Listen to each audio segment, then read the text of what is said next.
Hello and welcome to the Concorde manufacturing plant at Aschbach in northern Bavaria. And this is the showroom of Concorde. I've got here this Carver Centurion style 8-meter long, 240 centimeters wide motorhome to show you, and let's go in right now. Now there are 4 Carvers. This is the shortest. This has got a sort of German layout at the back. Yeah, let's just turn everything on. And lights. Lichter ein. So that's written in German, but it comes up in English as well if you want. So this one's got a sort of German layout at the back. It's got this L-shaped lounge here. This one's comes with the bed above the cabin. Let's go to the back. Now, Carver said comes in 4 versions. Others are all large. This is the shortest version. There's 2 with a lounge at the back, and 1 has a queen bed. And the one that has the queen bed also comes with a garage for a little Fiat. Right, so what have we got here then? Let's start off with the storage. Okay, storage all the way around. There isn't much of a ledge there, unfortunately, you can see. But and I don't like those corner bits at all. Waste of space, if you ask me. There is a tiny ledge. Well, it's a bit bigger than the other ledge, but still, it's not much. See, and so that to me is a complete waste of space, in my humble opinion. The bedroom there, we've got electrics down there, and this is for shore power, but you can connect the shore, the via an inverter. You can connect what would normally be used only for the shore power to your battery, your habitation battery, if you've got a big one, and then use it in that way. I'm in the process of doing that one myself. Here we've also got loudspeakers built in, not only here but also up front. There's your television, and this is the view down the van. Of course, before going to bed, you might want to take your sandals off. So I think this is meant to be designed for people to sleep lengthways rather than widthwise, but 240 centimeters outside across, and I would fit widthwise and lengthwise. So as far as and the mattress, I have to say, is quite firm. So there's me. You've got plenty of, there you go, plenty of, and I've got plenty of room at the top as well. So what about me pushing my head against the back wall if I can? There we go, and see, there's still plenty of room here. I'm 1.75 meters. Now, the shower door has just come open miraculously, as I said, 1.75 meters. Of course, I'm going to demonstrate the shower. But before I do that, I'm going to show you what's under the bed all the way around. There it is, Frovi system. Now I said this was the German layout, and that's not really sort of German layout as such. It's a widthwise bed because it doesn't really have the facility for making 2 singles. I mean, you can use it as 2 singles with this bed bit in the middle, but I don't think that's quite the same because of that. Anyway, that's just my opinion, and it doesn't have this bit that comes out here, but this is clearly far more easy to actually get into. And the step has a stack of storage under it as well. And so one other thing we've got here, light switches here, but a really good feature of this, well, a reasonable feature, is you can close this here like that. Also, one can close the other side like that, and this forms a dressing area. There you go, a dressing area. Now, to have a dressing area, you do need to keep your clothes somewhere, and there you go.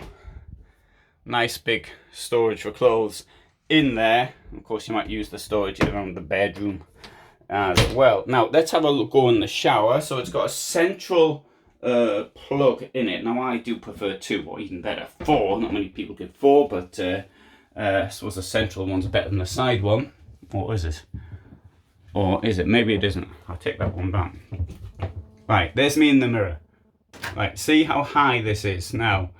Look, there you go. See how wide it is. See, it's a really big shower.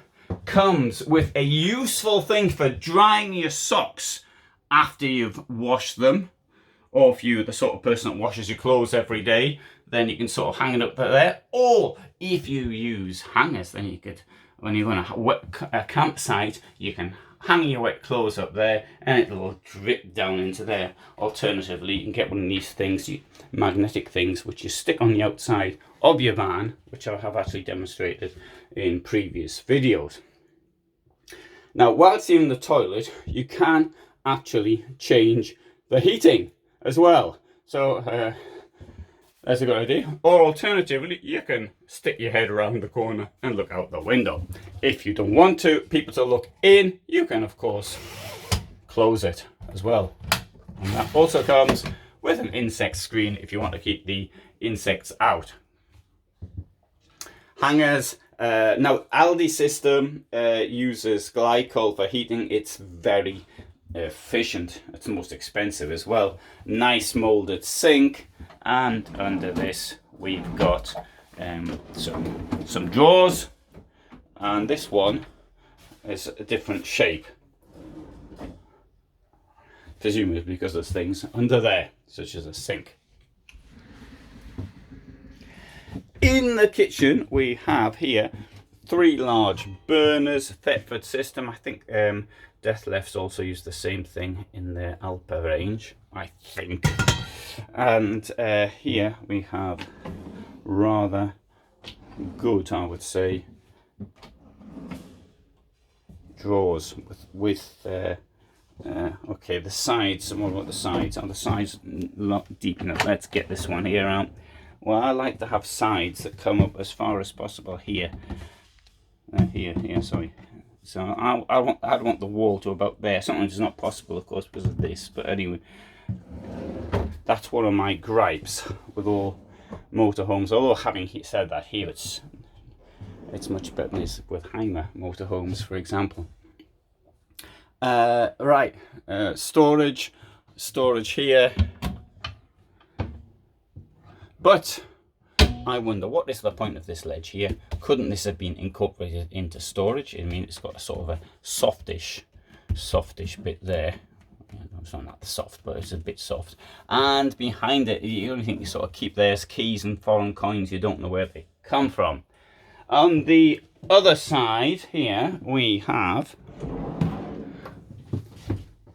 a pull-out pantry. Up here is not the oven. I suppose people say, where's the oven? Well, the oven, if you got one, would go in there, and you can get an oven as an option, if that is what you want. Now, this vehicle here will cost 240,000 euros, and it is a base model, or something like that anyway. But this one here is 380,000. Why does it cost 380,000? The reason is because of the options. The most expensive of which is the leveling system and the chassis packet, which includes air suspension amongst other things.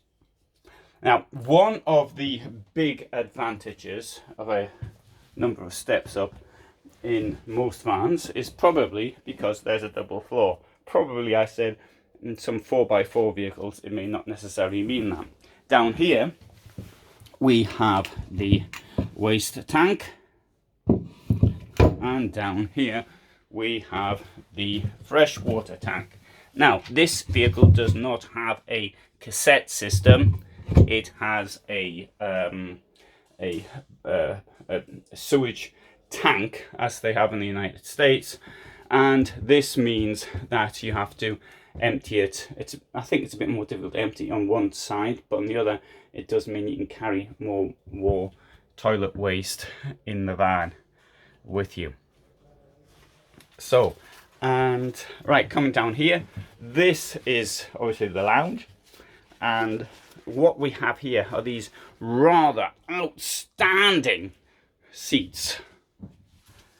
and I shall sit down in my favourite place. There's a second television here, and there is, oh, you can see that for the automatic levelling system I mentioned as the expensive option, 10,000 euros nearly.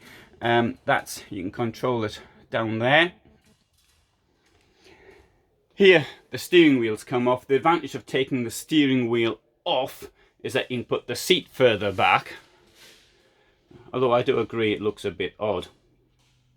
And you can see this is on a automatic gearbox. Now this is the Iveco chassis that this is built on, and all of the in this series are on the Iveco chassis. Right, so as I said, this is the 790L. It is the smallest, and there we have some of the details of it. Oh, I didn't mention the payload, because it's on a 7.5 ton basis.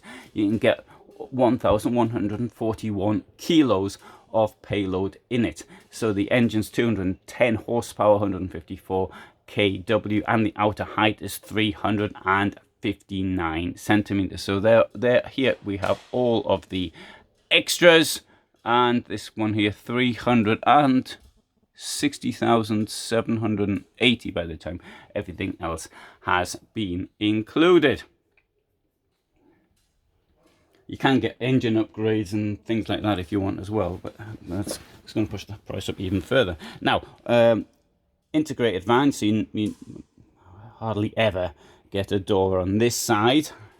Trying to think, are there any integrated vehicles with the door on the passenger side? But in this case, there's only one door. There's no door on the other side as well. Now, I have heard people say, what do you do in emergencies? I'd rather have one there, or it's more convenient for getting fuel. Yes, I'd agree with that.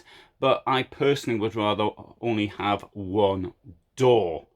And the point of that is for security. And it's when you only have this door here to close, then the security is very much improved, in my opinion.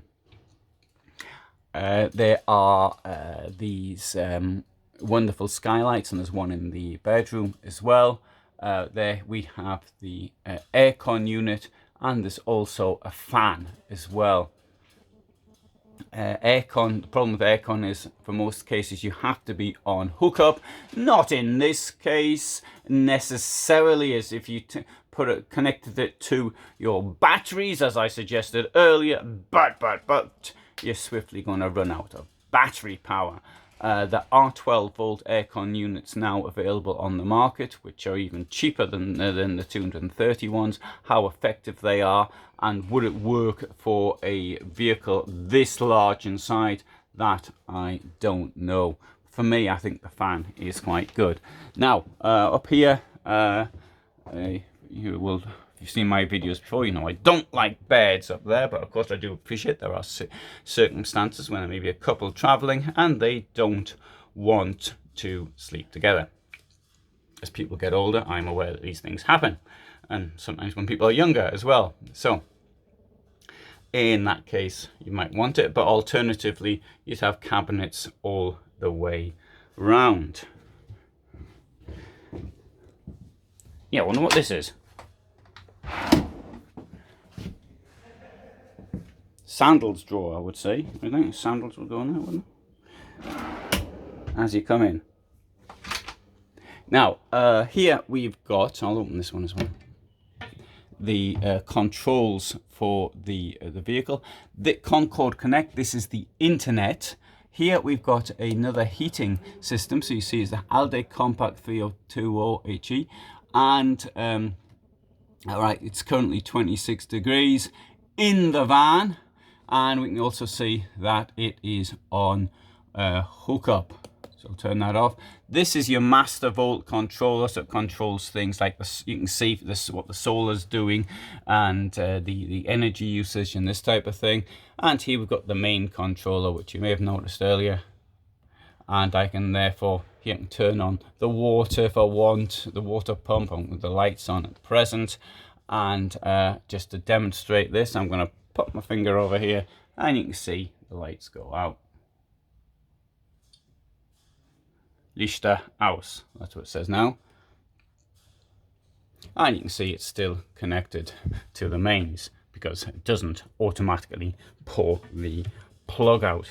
Now there's lots of things in this vehicle and I bet I've forgotten something. Don't know what I've forgotten, but I bet I have forgotten something. Let's have a look at this.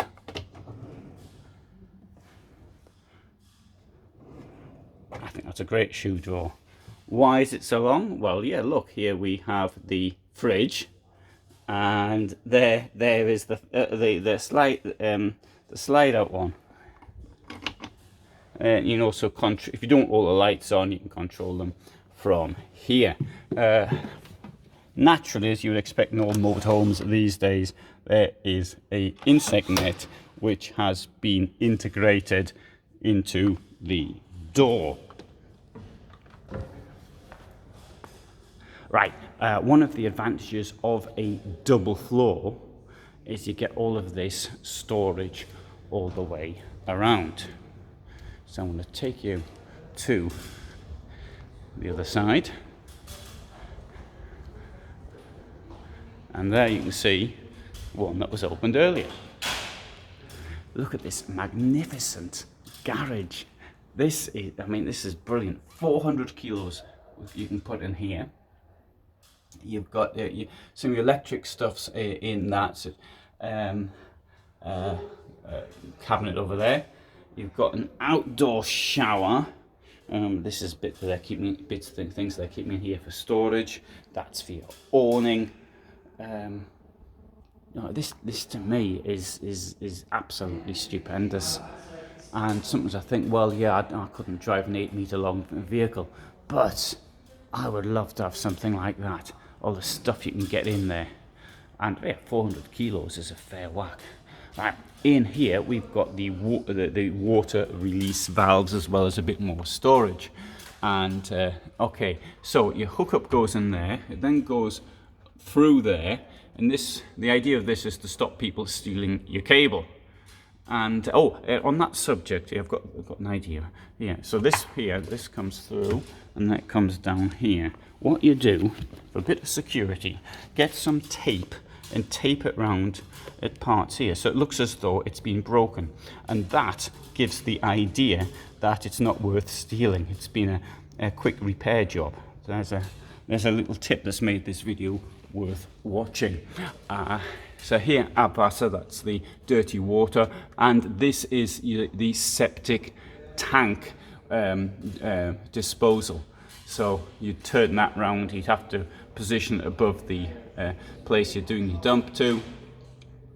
And sorry, there's a double meaning there. You're dumping your septic tank into, and then that's how you do that.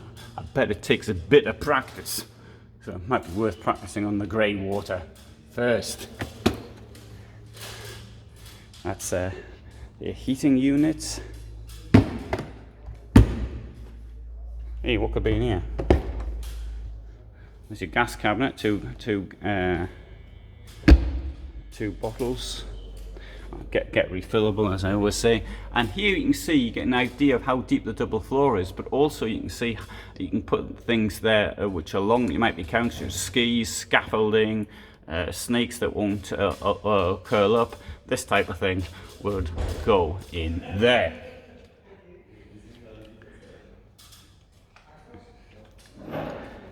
So that's a reasonable guide round, I suppose, this vehicle. And if you want to know more, there's more in the description. If there isn't more in the description, then you write a comment. There's nothing more in the description, and I'll try and put something more. Sometimes I forget to do it. You know, it depends on my access to internet. Now, how can I access the internet and not put up a description? Because I don't do it at the same time, because if I'm traveling, you see, I access the internet. I might upload this video now, but that's on my phone, and to access the internet, the description, that comes later. Okay, thanks for watching. I hope you found that of interest. I've got lots more vehicles.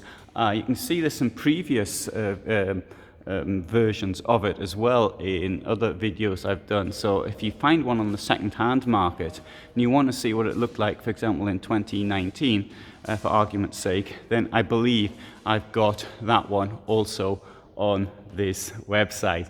But for the moment, thanks for watching. All the best from me in Aschbach, a wonderful town, or maybe village, in northern Bavaria.